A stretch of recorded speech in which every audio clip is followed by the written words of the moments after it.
Well, welcome back. Accordion Brat, my name is Pete Contino. It's a continuation of my father's story. He gets into the army thing, man. This is when the draft comes up. He's dealing with all the anxiety around it.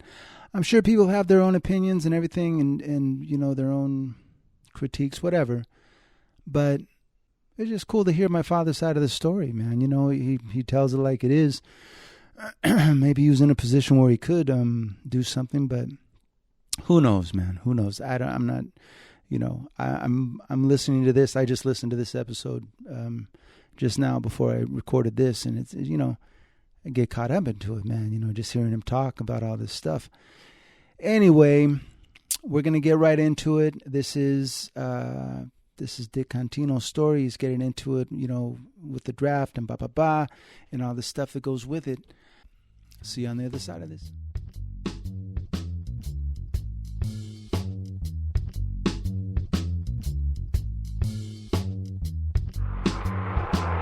I was in Minneapolis, Minnesota at the Nicollet Hotel.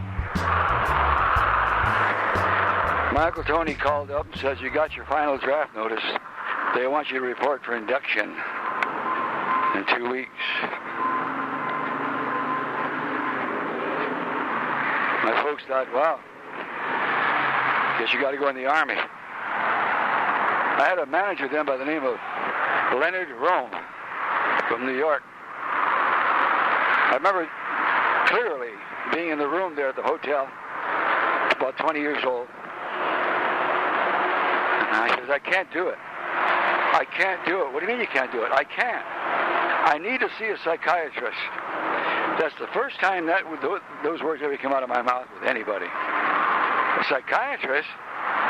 Yeah, I've got these mental problems I can't deal with. I can't go in.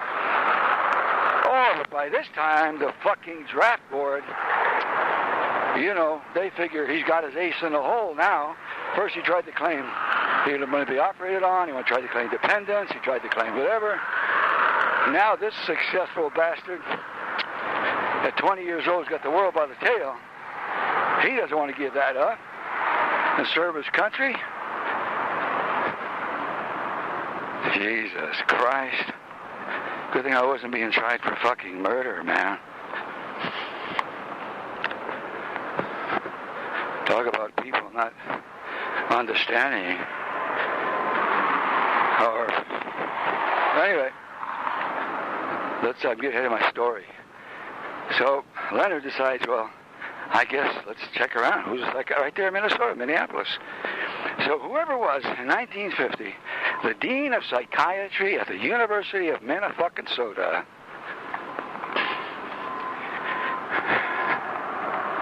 made an appointment to see him.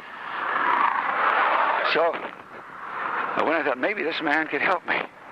So I can go in. How about that shit? So I could go in and serve in the Army, get it over with.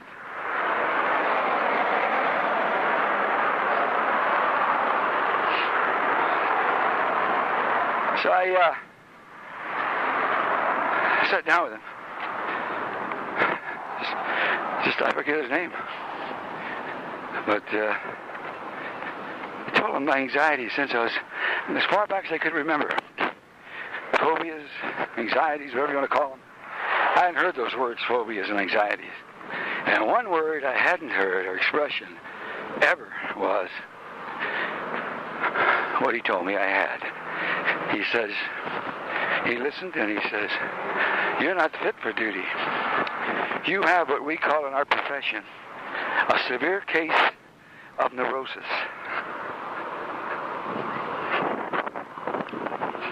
Wow. I didn't know what that meant. I said, "You mean there is such a thing where people understand that you have a problem even though it's invisible? If it's something that's not a broken arm or a broken leg or eardrum or cyst on your spine?" He says, oh, yeah. He says, it's treatable. So he says, I'm going to write you a letter. When you go to be inducted, you take this letter with you to the induction center, and you're not fit for duty. Whew. That seemed to be such a fantastic relief. Took the letter, and I was so happy. It seemed like so happy because I had years of just fear, anticipation. So when I had the report to induction, I went up and I said, I told him the story briefly. That the dean of psychiatry gave me this letter, and I could picture everything so vividly.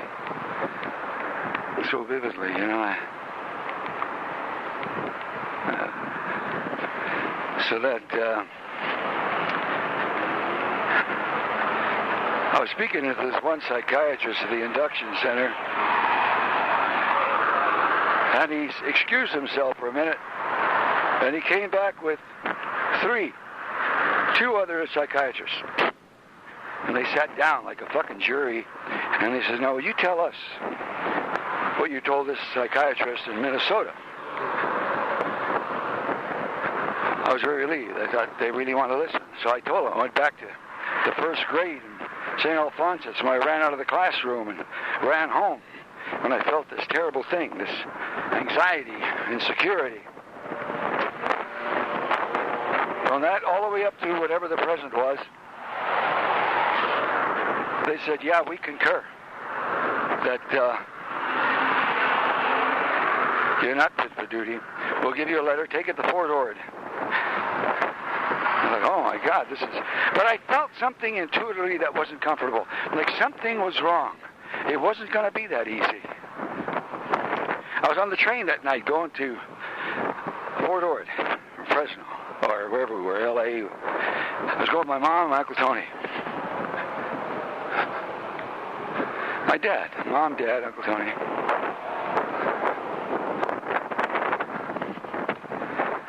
It was like I didn't have the complete assurance. I had this letter. It was like something wasn't quite right. Well, I don't know. I heard rumors, to get ahead of my story, I heard rumors after all this that Haidt had gotten, he still was carrying a vendetta about my breaking up with him, and something I heard that this could be false. Make sure this guy is inducted or some shit. The one in charge of the state of California for induction. This military man was a good friend of his. And it's like I found out later that the rumors I had heard was he's trying to beat it, claiming dependence and this and that. Now he's coming up with an ace in the hole because he probably bought that psychiatric evaluation, starting with Minnesota. Just heard all these. Because when I got to Fort Ord, they started putting me through all these tests. It took between 6-7 hours. And at one point I said, I don't think I'm insane. I said, I just have a problem that I wish somebody could understand.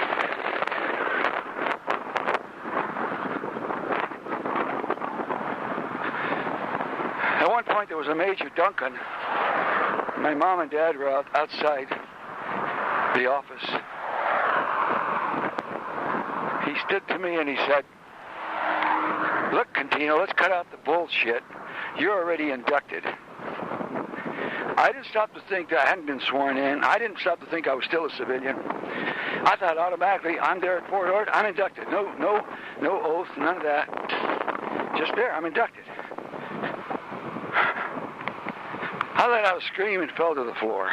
I was so goddamned frightened.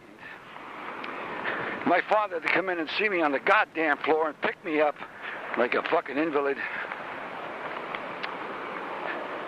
And Duncan saying, if you don't stop this, I'm calling the MP. If you don't stop this, I'm calling the MPs.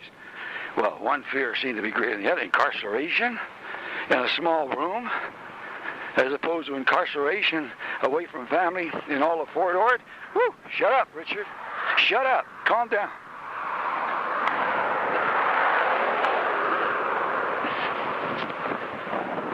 A strange thing happened that same day.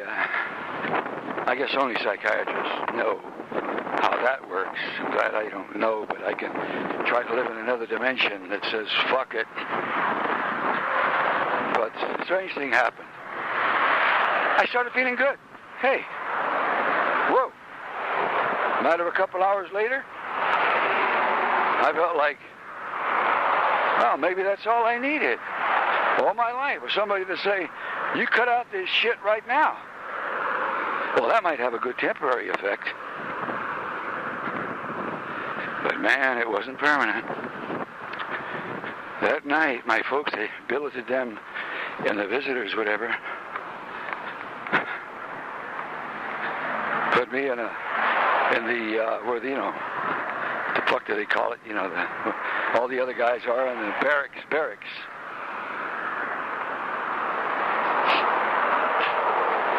That fear, that anxiety hit me. There was a good friend of mine, a compadre of mine named Tony Badami, who was at Fort Ord at the time, and who later got discharged honorably on medical reasons because he was able to phony up. His motive was just simply to get the fuck out of the Army. So he pretended he was nuts. He got discharged on a Section 8, they call it. But the reason I mention his name is because I couldn't wait. I put on my clothes in the middle of the night. I went and woke my folks up where they were staying. I said, I got to get out of here. No. A lot of people to this day think they talked me into staying. Was your mother? Was your father? They start crying. They start panicking. I got panicky. You can't do this. They'll put you in jail. You can't. I got to get out of here. I wasn't even sworn in yet. I got to get out of here.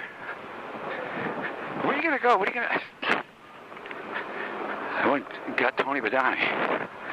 Tony, how do I get out of here? What are you kidding? He didn't, argue. He just figured he was... He figured, hey, if you want to get out of here, go. I'll help you. So there I was, like two thieves. My folks crying. Please don't cry. Don't get panicky. I got to leave. We took out into the night. We crossed. I guess they thought we were, civilians or whatever. So I got totally paranoid. They were going to come after me with the MPs and whatever. I didn't know. I didn't stop to think I wasn't even sworn in, or I wasn't military and had every right to do what I was doing. Even the police couldn't touch me. I hadn't committed a crime yet. I'm hiding under this bridge, man. We're hiding under the bridge. See a car go by, like cloak and dagger shit, to go to the NCO club across the bridge. I'm waiting outside, hiding. Tony goes in to, he's going along with the whole program, This is cloak and dagger, man. This is, We offer the guy some money if he's got a car, whoever's got a car, drive me to the bus depot in Monterey.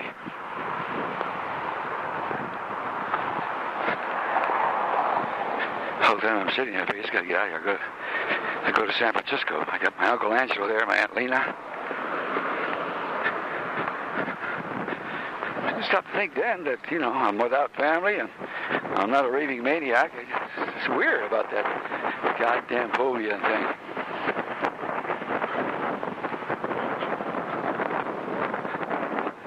Like one fear overshadowing the other or something. I don't know. Anyways, on my way to I was sitting there at the depot. I'd see policemen walk by, or MPs. I think they're looking for me. I hide, turn my face the other way.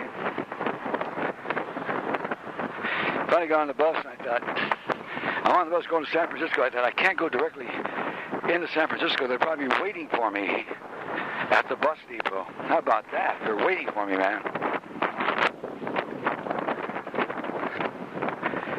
So I tell the bus driver to let me off on the highway where there's some, businesses and things that I can go to a phone call my Uncle Angelo. He'd come and get me. He's a super guy. Which he did. Called him. Where are you? I said, wherever I was. I'll be right there. So he came to get me. My folks knew I was going there. So they, he called them, and they end up in San Francisco. What are we going to do?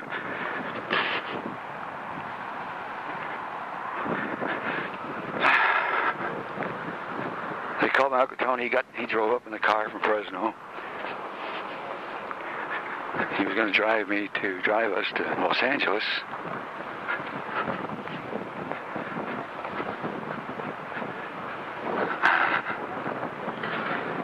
In the meantime, I was praying somebody understood. I couldn't go in the Army. I couldn't do it. Wow, was I confused?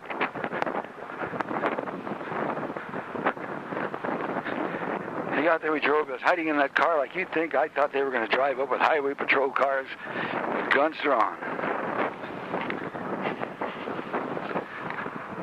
Got to Los Angeles. Didn't even go home. I stayed at Mr. Badami, Kumbanzul, Tony's uncle, Jimmy Badami.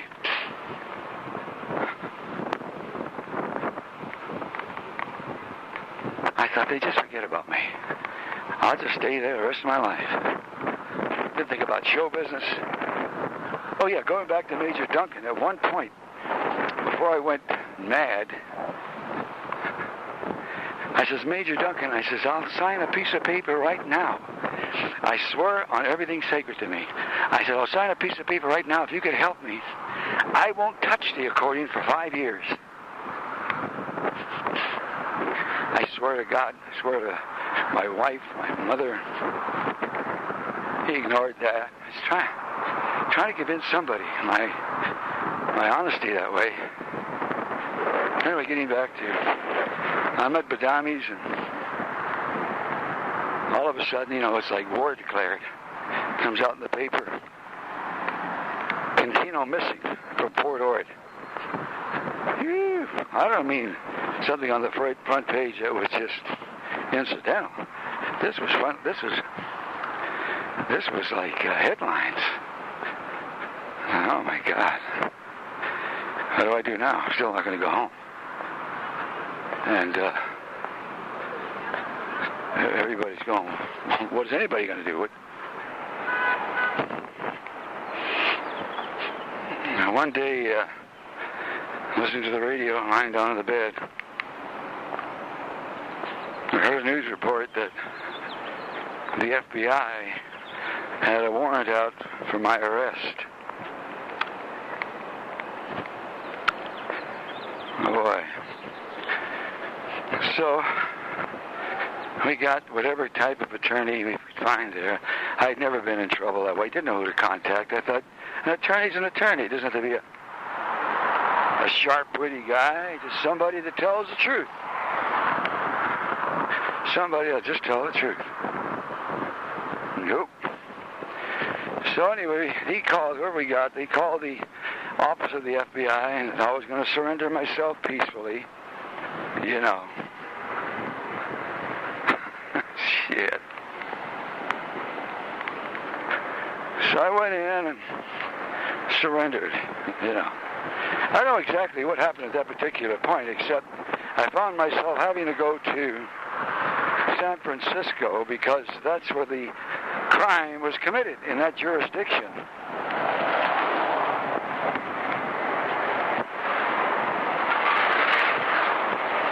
So I went up there. We knew the LaRocca family. They had this place on the corner, this very popular bar in North Beach, all the Italians, They were friends of ours before the horror site fame.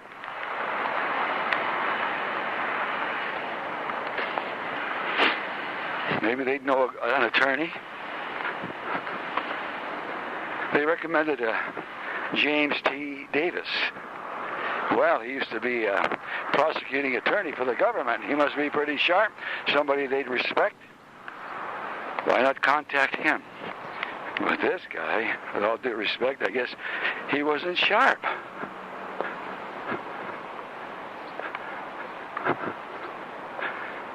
Geez, go ahead of my story for a second. I later found out directly from, I think his name was Gershon, whatever, out of L.A. Very popular, very famous crime attorney who later, would tell people, he told me. I saw him one time, and after all this happened, he said, why didn't you contact me? You fell into a bum rap. You shouldn't have done any time at all. But to get back to the story, we got Davis.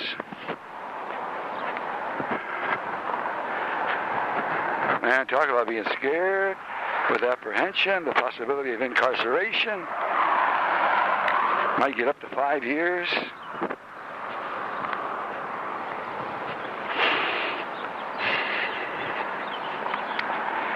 When we went in the court to be arraigned, it was like Perry Mason's courtroom. It was filled. Boy, as luck would have it, I was in front of a judge by the name of Murphy. Judge fucking Murphy, man. That's his first name, fucking Murphy. As luck would have it, just before, my situation, these two fucking Cubans or Puerto Ricans, whoever they were, they weren't citizens. They were in front of him because they were submitting a petition to become citizens of the United States based on, ready for this, their honorable service in the Korean conflict. Well, Murphy was so fucking impressed. Look, I'm sorry, but I'm reliving the moments. As far as emphasis, all these things I just sort of normally deal with presently with whatever. Oh, I'm not going to explain. I can deal with them now, but when you relive them, it's something else. Murphy, in lieu of their petition, and out of, tribute, asked the entire courtroom to stand up. I was the next case. Asked the entire courtroom to stand up while he swore them in as U.S. citizens because they had served so honorably in the fucking Korean War. Shit.